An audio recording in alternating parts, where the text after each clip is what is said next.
burnt out recently. I felt like there's so many 20-year-olds like myself that are sitting there going, we should have this figured out by now. We don't have this figured out by now, because everyone seems to have their shit together in life. Hold. Give me 10 examples of people you know. I think there's no one path that has to be the path. But if you don't do that first thing, if you don't take that first step of just doing something, then you might not get to the thing that you want to get to anyway. When did you pivot into businesses? At one stage, I think I had 17 companies rolling at the same time. They said, so that meant to be a good thing? Well, probably not, because I said I certainly didn't nail all 17 of them, but I don't really give a fuck about failing on that. Were they all good ideas? Were they all good companies? Probably not, but was it enjoyable?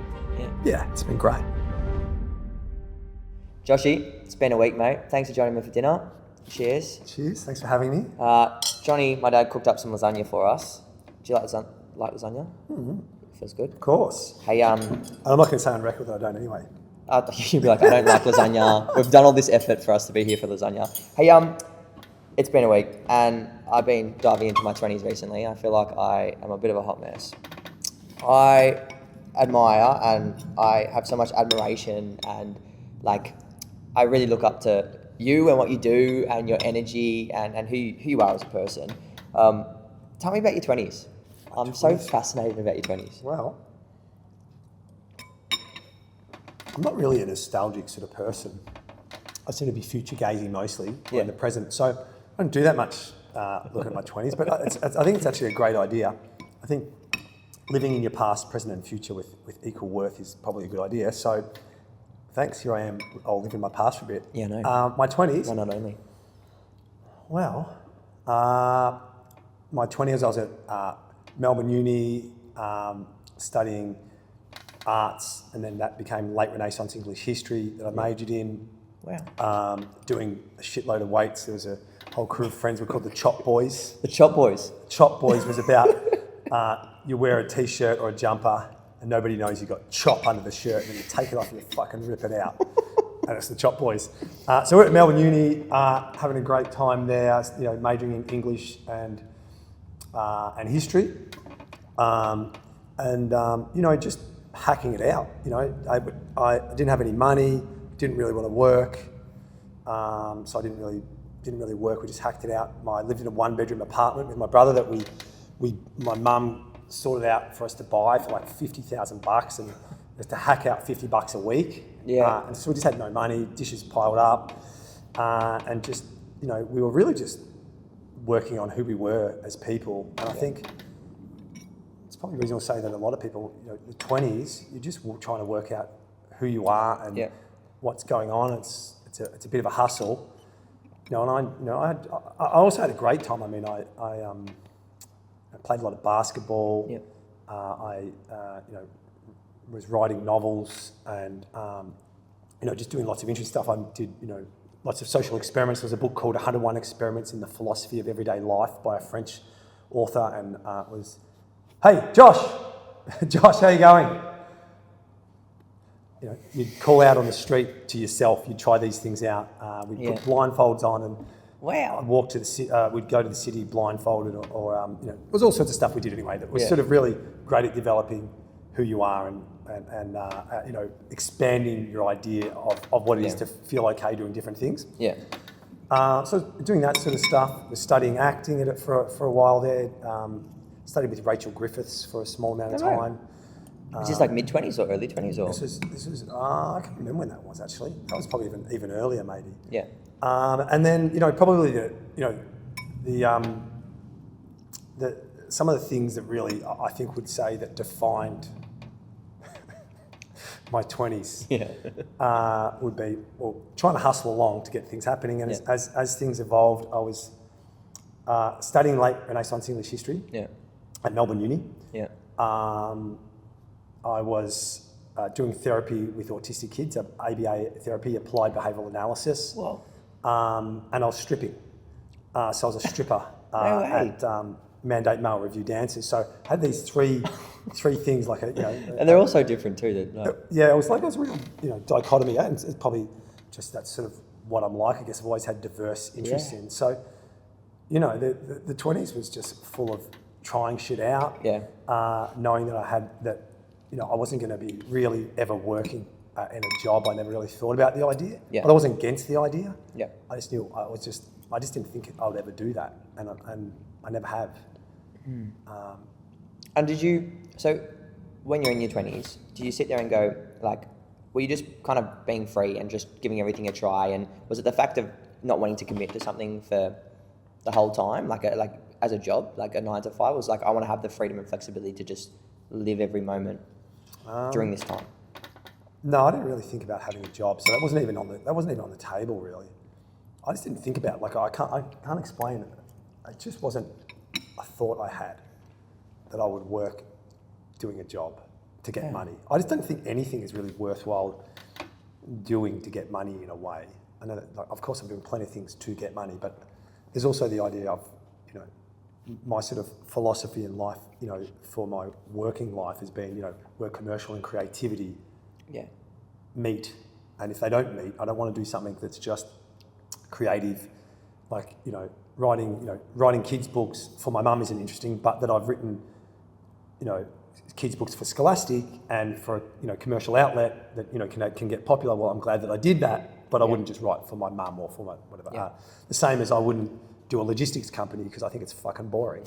And so you can, you know, my brother and I play this game. It's like, would you live there for $1 million a year, $4 million a year, $5 million a year? And as we travel at some suburb that we just think is just not for us, like just like looking at it, I don't really feel depressed.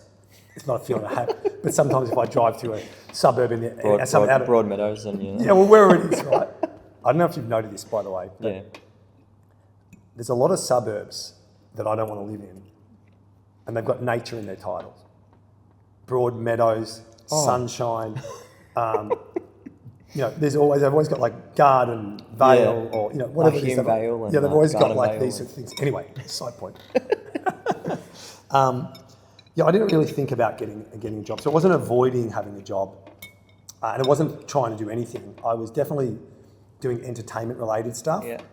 You know, I did, you know, from, you know, doing acting stuff. I was studying acting. I did some, you know, like hilariously minor parts in Neighbours, like a featured extra, which one of my partners who was main actress on Home and Away for a while, you know, she used to like laugh at me because I had this one scene I had to do, and I was juggling the background of some minor scene of Neighbours. And I want to find that now. I took a whole suitcase with me of stuff I had to wear, and she was just laughing at me like this featured extra. And like stripping, that's such a fascinating thing. Like, in my age now, 23, if I had it kind of has like a negative connotation, but it's such a freedom of creativity and love, and we live in a world now that's like OnlyFans and Only Toes and the rest of it. Like, you sound like you're someone that's never really given a fuck about what anyone else thought about what you do in life. Why did you turn to stripping and that energy? Like, it's just a fascinating thing to kind of understand, like, where your head went at the time. It's very interesting. Your language is, why did you turn to it? That's because we turned to the dark side, right? This is the language, right? Yeah. I don't really turn to it. Actually, my brother and I and a whole lot of the Chop Boys, we did a manhunt. It was a manhunt competition. Again, we'll just, you know, dudes at the gym who train. We're like, we'll do this manhunt competition. It was at what is now Chasers, I think. Oh, yeah. With Martha, that's how I met Martha, and I met Martha, who owns Chasers, and Pat.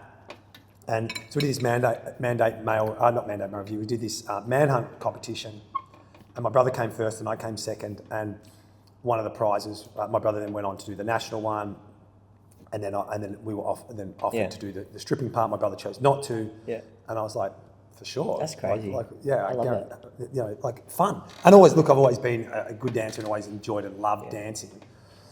And it was just great energy, you know. So it was, you know, it was super fun. And I mean, there's also there's so many different types of stripping. Like there's stripping for you know, men, there's stripping for women, there's probably hetero stripping versus, you know, a gay club in West Hollywood, and the way they strip there might be very different from Kittens or from, you know, wherever it is. And I think it's also like how men respond to women stripping and women respond to men stripping. It's a totally different thing. Yeah.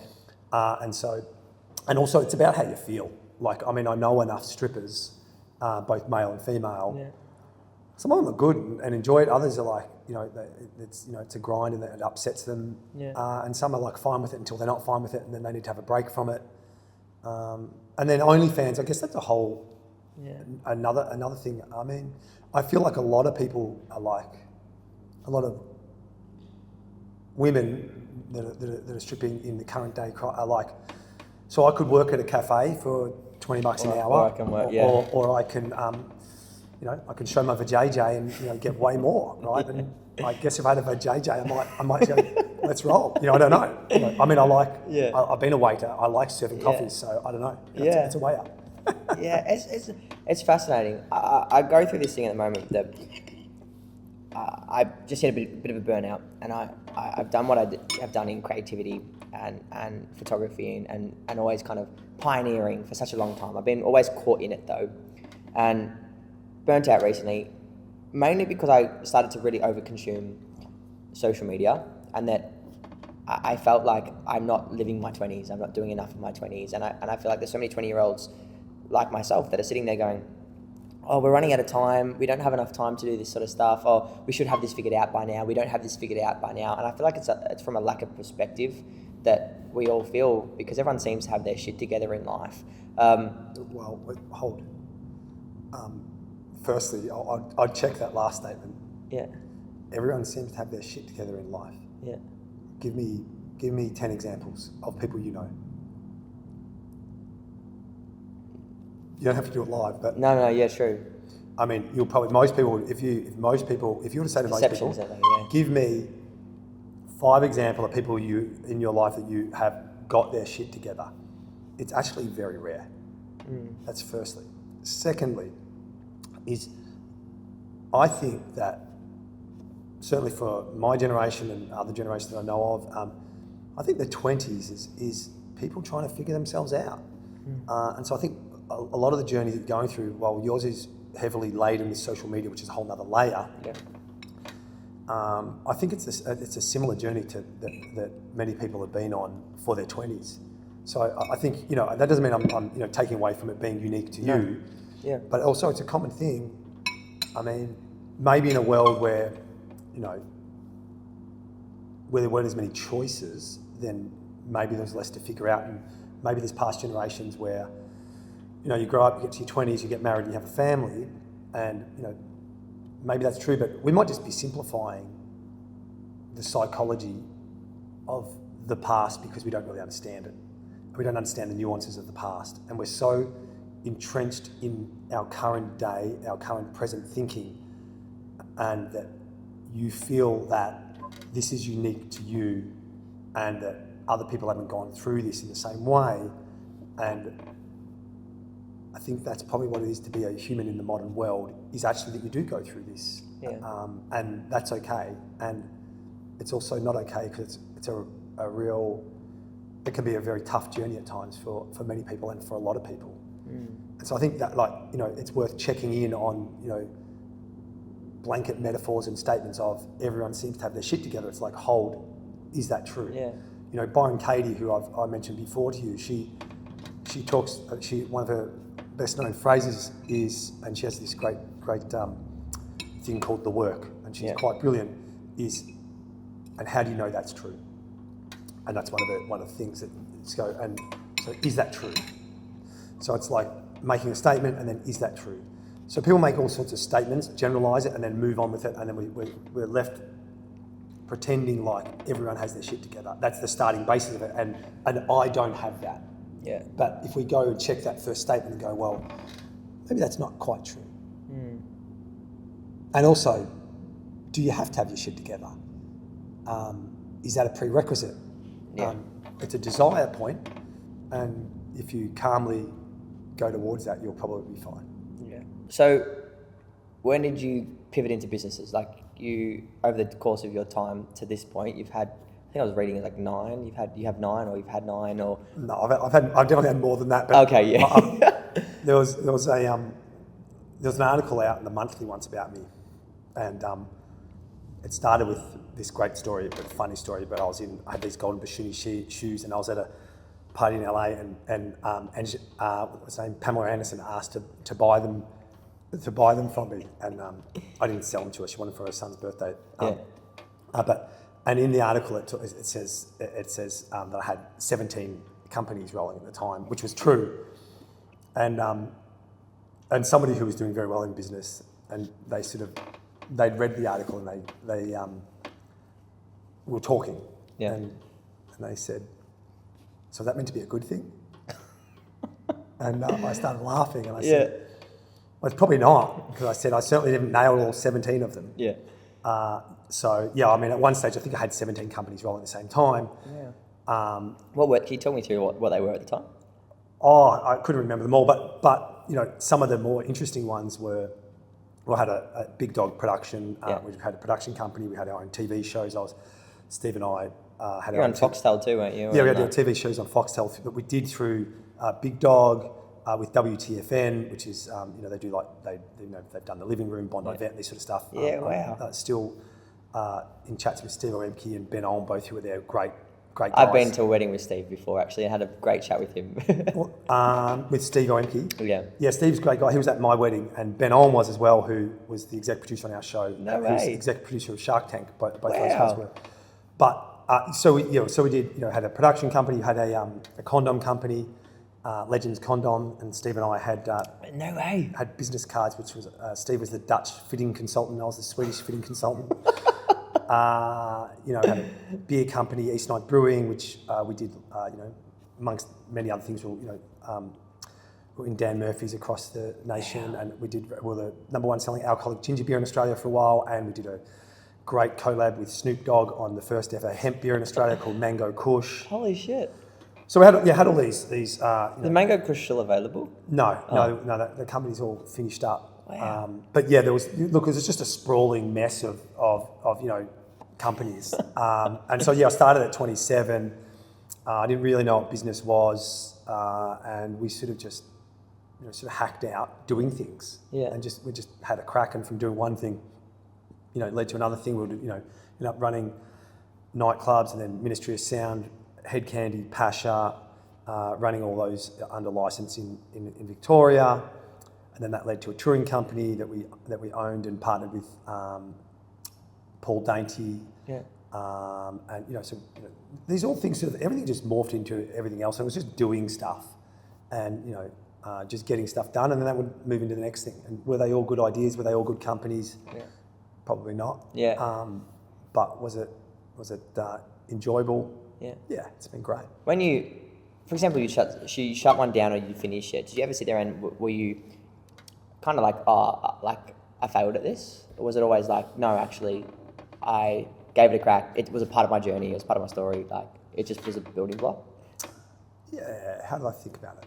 Yeah, there's a sense in which, there's a feeling in which it's like there's a failure, there's some small sense of humiliation that I might have had for like a few nanoseconds. Yeah. But there is that. No, there is that actually, the idea that I've failed. But it's not really. Because it's happening so quickly and it's happening right now, I just kept on moving. Yeah. But I mean, Steve and I, my main business partner, Woolsey, and I, we started a podcast a couple of years back, which we never released just because we didn't feel like we didn't love it enough. Yeah. But it was called Josh and Steve's Epic Bizzo Fails. And like funniest home videos for businesses. Well, it was sort of like going through our stories and then going to have guests on that were going to tell us their epic bizzo fails. But in the first episode we were doing was when we did a tour for RuPaul. Yeah. And so we're touring RuPaul, and then RuPaul was meant to. We had the agreement was that there was meet and greets. Anyway, RuPaul's team and RuPaul reneged on this thing, and we had $40,000 in escrow, and somebody, RuPaul's management, other side, don't know exactly. So this is like no accusations going on here, but somebody stole that $40,000. Holy shit! And we never got that $40,000 back, and that was going to be our first episode of Josh and Steve's Epic Bizzo Fail. It was such a fascinating story. We're like, well, who bought great dresses with this? How did they spend this money? And the lesson in that thing was when you do a deal with internationally, you'd spend more on lawyers to get $40,000 back. So it's not really What's the point? It's not not a safe deposit. So, point is that was certainly a fail. Now, do I look at that and go, what a character building? there's nothing you can do about it. Like there's not. It's a fail, I guess, at some level. It is, no worries. Yeah. But I don't really give a fuck about failing on that. No. So there's a whole lot of hundreds of small fails and many big fails, and I don't know. I guess it's just everything's about the way you perceive things, right? Was there a pivot in the journey at any point in time? Did you get somewhere and was like, holy shit, like, actually this is kind of what it is. This is what I'm supposed to do. I've hit the nail here. Or has it always been like, this is authentically me? I remember coming into one of your venues. I think you were some of the events that I first came to as a 18, 19-year-old through Helen Riser. I just saw some footage today. I'm still on the billboard when you walk in the Ballers Clubhouse venue. It's that puffer jacket with Prosper and the... It's great energy. Like, I remember walking in the venue and even coming to the new venue in Carlton and seeing you just designing and having control of the space and being creative and really being the creative visionary of the businesses and your staff and your team. Were you always like, this is what it is that I'm supposed to be doing? Or like let's say you're in your 20s, you're like, fuck it, that's what I'm going to be doing in my life. Or was it kind of like, oh, actually this has morphed into something that I really enjoy doing? I mean, I think meaning is an illusion. So it's sort of like nothing's important. Nothing really matters actually at any core. Like, who cares if somebody, owns an amazing house, or who cares if ultimately, even if somebody dies, we're all going to die. So none of these things are important. Yeah. And so that could be a really, upsetting or, could stop you in your tracks thing. But also, it's an illusion. Therefore, take on the illusion that you want and go, well, everything's just, it's of no importance. We're here for as long as we're here for, we're going to pass on, and we just have the experience of who we are and what we are right now. Yeah. So the answer to that question in a way is, I think there's no one path that has to be the path.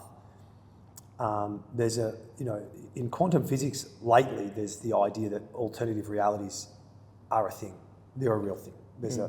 Now it's certainly beyond my pay grade of being able to explain. So there's a million versions of Josh Lefers and a million different things I could be doing. And I think ultimately the thing is not the thing. It is, you can leverage, or you can let's say happiness is the objective, right? I think that's probably a reasonably risky idea anyway, but let me just say happiness is the objective. Well, whether I'm a painter or a builder or a real estate agent or otherwise, one just might help facilitate the experience of happiness more than the other a little bit. But they're all just a way in which I can get to that emotional state. But it's not actually the core of the emotional state. That's here. The core of the state is here. This thing is just a way in which I can use it as a pathway. And so there's so many pathways that can help me to get there, but they're not essentially the way of getting there, because what there is here. Okay. And so I think that, it doesn't have to be the thing. I mean, if somebody said, if God says to me, he says, okay, so do you feel like you've fulfilled your life's purpose? And I say, I had a condom company, a beer company, and a venue called Ballers where people would play games at. Nobody's going to go, wow, man, you really conquered life. You really did the most important thing you could do, right? Yeah. Because otherwise, we should all just be helping other people that are less fortunate than flat out and just doing that. Yeah. And maybe that's what we should be doing, right? Yeah. But that's probably not sustainable. Yeah. It's probably not also the thing that everybody's going to do. Yeah. And so that's the long answer. Yeah. Which is, I love what I do. Yeah. It's I love doing creative. I'm good at it. Yeah. It seems to be a real natural flow with me. It just I can pluck a million ideas a day, and they're not usually shit ones. Yeah. And I'm just I seem to be good creatively, so that seems to be a real force for me, and I enjoy that, and I'm pleased about that. And also, there could be any number of other things I could be doing. Like I said, I was stripping. I did a half a master's, didn't finish it, in late Renaissance English history. My thesis was utilitarian notions of the common good in Thomas More's Utopia and Machiavelli's The Prince. And that was my thesis in history that I studied. And at the same time, obviously, I was stripping and I was doing ABA therapy with this wonderful little boy specifically. I did a few different kids. Yeah. And he had dyspraxia, which is a speech difficulty in forming letters and words. And, I did those things back to back. And I mean, either of those, stripping, late Renaissance English history, and doing therapy with autistic kids, I could do any of those things for sure, and I could find joy in any of those things. So I think sometimes if you're busy chasing that one thing, that one happiness creature, maybe that's not the idea. Maybe the idea is to do something that helps you get more easily elicit the states that you want to do. And then that might lead to the thing. But if you don't do that first thing, if you don't take that first step of just doing something, and you are like deliberating, is this it or is that it? Because is that my perfect thing or is that my perfect thing? My friend over there knows exactly what he wants to do. Yeah. Then you might not get to the thing that you want to get to anyway, and you might never get there. So it's like you got to take just like how many times do you sit doing nothing? You're looking at social media. Yeah. You're masturbating, you're watching TV, you're having some chat with a friend about all sorts of bullshit. Yeah. Any of that time you could create, you go, okay, well, every day I'm going to do 1 hour instead of this. I can still do this. I can still do social media. I can still do all these things. Yeah. We're always all going to jack off, always. Fine. Yeah. I'm going to do those things. Yeah. But right here, I'm going to spend an hour doing something meaningful, building something that may not be the thing, but it's a thing. I think that's the key. Purpose is important for anything. I think you see, I've found a lot when people have purpose, their life, they're not trying to chase something. They're just content in the process and the journey. I've been reading this book, The Gap in the Game, which I mentioned to you before, about how entrepreneurs or people that have a quite high intellect. Those that are in the gap are comparing themselves to where they want to become, and then those that are in the gain are looking at the journey and really enjoying the process of being content with where they are and building the building blocks of always trying to upskill and learn and love and live. And so let me ask you this question: where are you on that journey? Currently in the gap. Yep. Hence having these conversations. I think for me, I've always, if I look at the last 3 years, I've done some really cool things as a 20 in my 20s, but I feel like besides the actual moment themselves, none of them have really had meaning and substance. I can't look back at that, like at 7 months before one of my events and go, wow, what an incredible journey, because I felt like I was too focused on the end product, which I wouldn't take back because I've been able to create some really cool shit and really learn about who I am as a person and what I love to do. But after reading this book, listening to this book, I don't read. After listening to this book and hearing from, the person that sent it to me, it was kind of like, well, I really want to focus on being in the gain. And I went back and looked at all the beautiful things I had in my life. And I've done in my life in the last 10 years of me being in the industry, like starting on local radio, having a salad event at 16, and then creating a children's book, and then my mum passing away, but then doing my shows at Crown, my creative hub, and these beautiful things as a 23-year-old now. I'm like, wow, I'm really content, and like, wow, this. I came in today, like only last night, I was so overwhelmed, like, what am I doing? I'm fucking this up. And I came in today and was like, it was like this shift. It was like, how beautiful and lucky am I to be here right now doing what I love. Like, it's been challenging. I've been so overconsumed with so many things in my life and really overthinking a lot.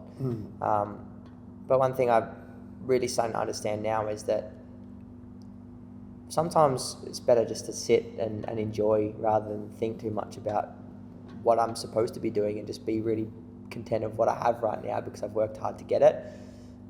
It's a constant thing that really burns me out. I think that's absolutely true what you just said then is overthinking and even when you're reflecting on, oh, now I feel better because then I'm going to look back on these things and go, oh, I achieved this and I achieved that and achieved that. It's still really doing it by milestones, and I think that's probably not ultimately going to keep you in a state of joy in those things. You'll flip in and out of that potentially. Don't know that's true. Yeah, potentially. Definitely, yeah. And so it's like, I mean, I think that's why Stoicism is such a great practice and a great philosophy. And again, I wouldn't say I'm really learned in Stoicism, but just the simple part of it, the idea that at some stage everything will end. At some stage this will be the last time you eat yesterday's fresh lasagna that's been frozen and put out here now. At some stage, it's going to be the last Thanks, Johnny. We really appreciate lasagna. At some stage, it's going to be the last time you eat this. At some stage, it's going to be the last time you kiss somebody. At some stage, it's going to be the last time. And that's not a depressing thought, or it doesn't have to be. It can be. Of course, it is depressing also. Yeah. But it's also a good thought to go, yeah, like enjoying the present moments and just being is a great idea. And it's like, I think, yes, it's a good idea. I think what you're doing is reflecting back and reframing what it is that you're doing and going, hey, actually, I don't need to carry on the thought that I'm not enough. You are enough. And you're reframing and going, okay, I am enough. Yeah.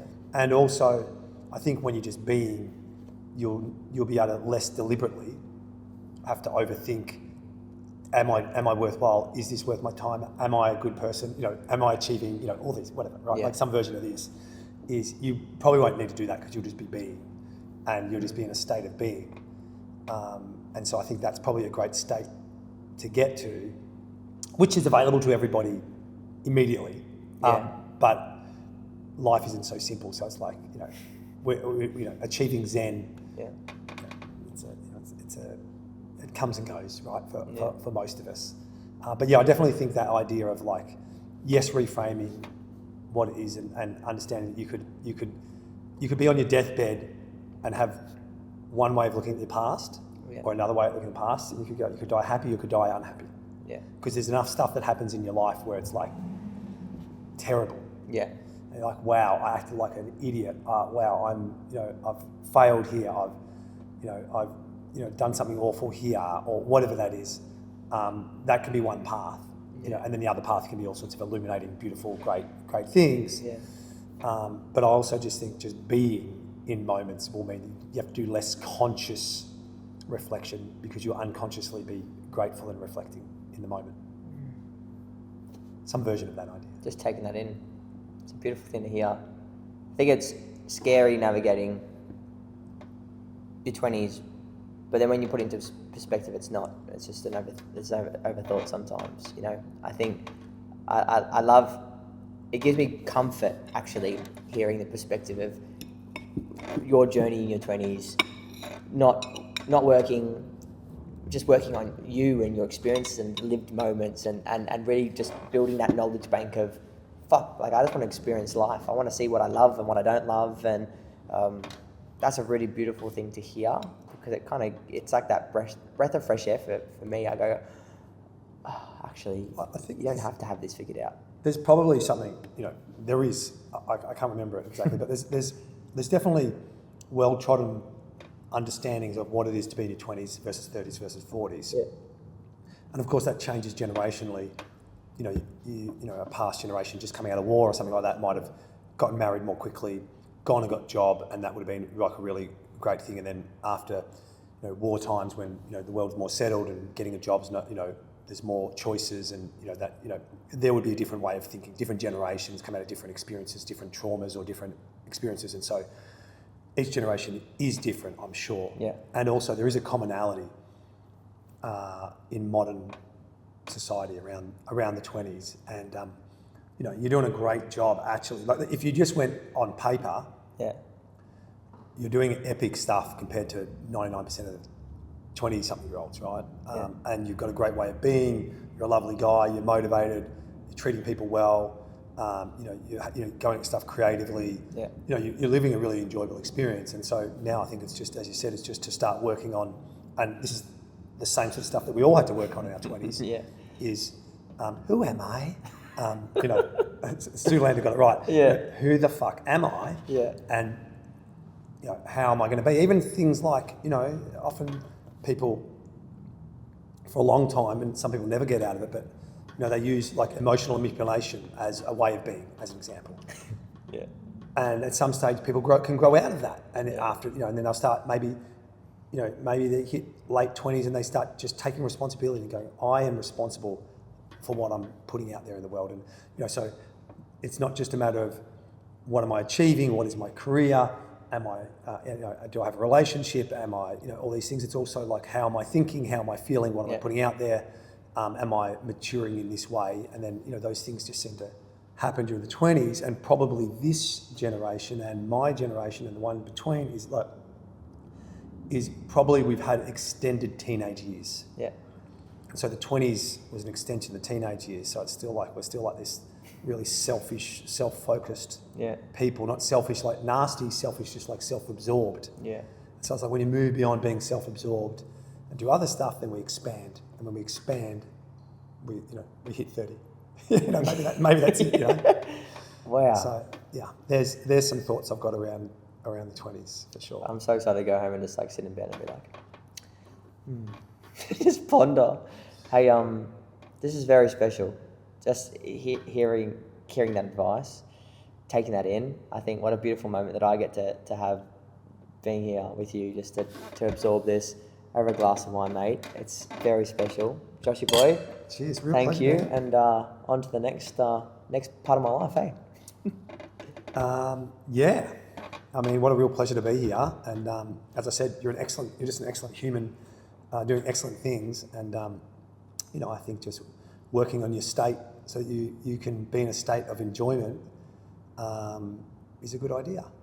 Working towards that, this means that you can sort of settle into feeling like you are enough. Yeah. And also something that I think we all, something that I've certainly learned in recent years is it's good to feel loved and feeling like you're loved enough. Yeah. And I think that's a real core thing as well for people to experience is I'm enough and I feel loved.